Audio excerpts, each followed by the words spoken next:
I'm Peter Pierson. I'm the Natural Resource Management Specialist with the San Antonio River Authority as part of our Watershed and Parks Operations Department.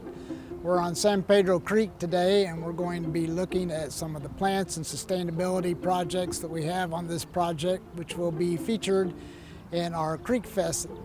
As part of our sustainability efforts on our projects, we try to incorporate low-impact development features into our projects to help reduce the amount of runoff that's occurring in our cities and to help filter out the pollutant load that might be coming from that runoff and entering into our surface water, such as our creeks and rivers.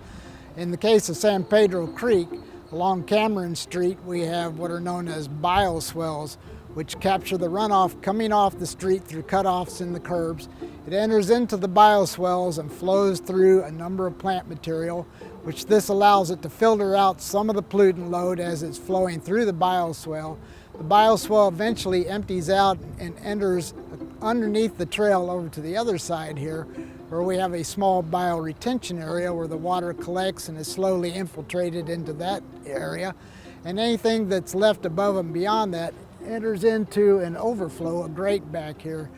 The water going into that area also feeds into what's known as a hydraulic separator that helps to remove the trash that might otherwise be entering into our surface water also. The most important aspect of our low impact development features in this case are the plant material that we use in the features.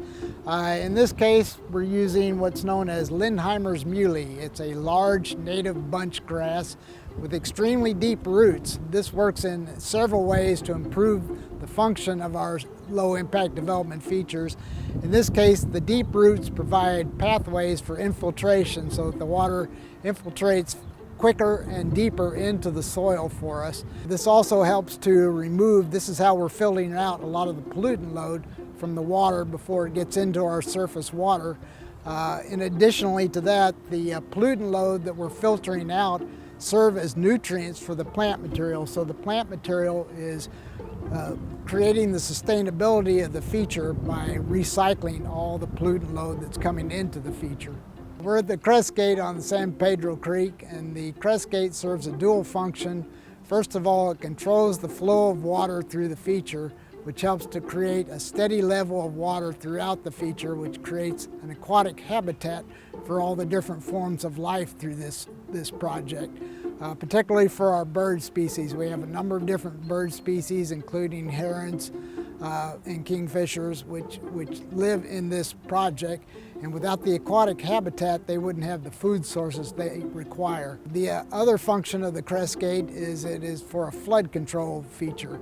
As the water rises up during flood events, the Crest Gate slowly lowers down to allow the water to continue flow out to reduce the chance of flooding on our streets and roads. Because the floodgate on San Pedro Creek creates a steady, constant water flow through the creek and creates a constant water level, we have sufficient water to add additional aquatic plant material into this feature. We have native aquatic plant materials such as water lilies, pickerel weed, and arrowhead plants, which creates an aquatic habitat for all the different little forms of aquatic life in the creek. These different forms of aquatic life serve as the food source for the birds that make this their aquatic habitat. In addition to that, the plant material serves another function in that it helps to filter out the pollutant load that's entered into the surface water of the creek. As it enters into here, the plant material uses those pollutant loads as nutrients for their own growth, helping to keep the water clean and healthy for all the rest of our aquatic life and our birds. We use native plant materials on all our projects, and we do this for several reasons.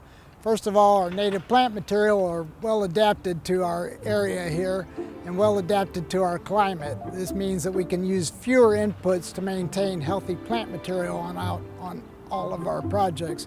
But in addition to that, our native plant material serves to provide habitat and food sources for all our native wildlife, particularly our pollinators and birds. So next to us here is red salvia greggii. This serves as a wonderful plant for pollinators, butterflies, and bees, but also it serves as a food source for our little hummingbirds. Along a number of sections along the creek, you'll see rock walls that stair-step down to the water's edge. These rock walls serve a dual purpose. First of all, they reinforce and stabilize the banks of the creek so that during storm events we suffer less erosion occurring in a contained space like this. But in addition to that, they serve as a gateway for wildlife to walk down the stair steps to the water's edge.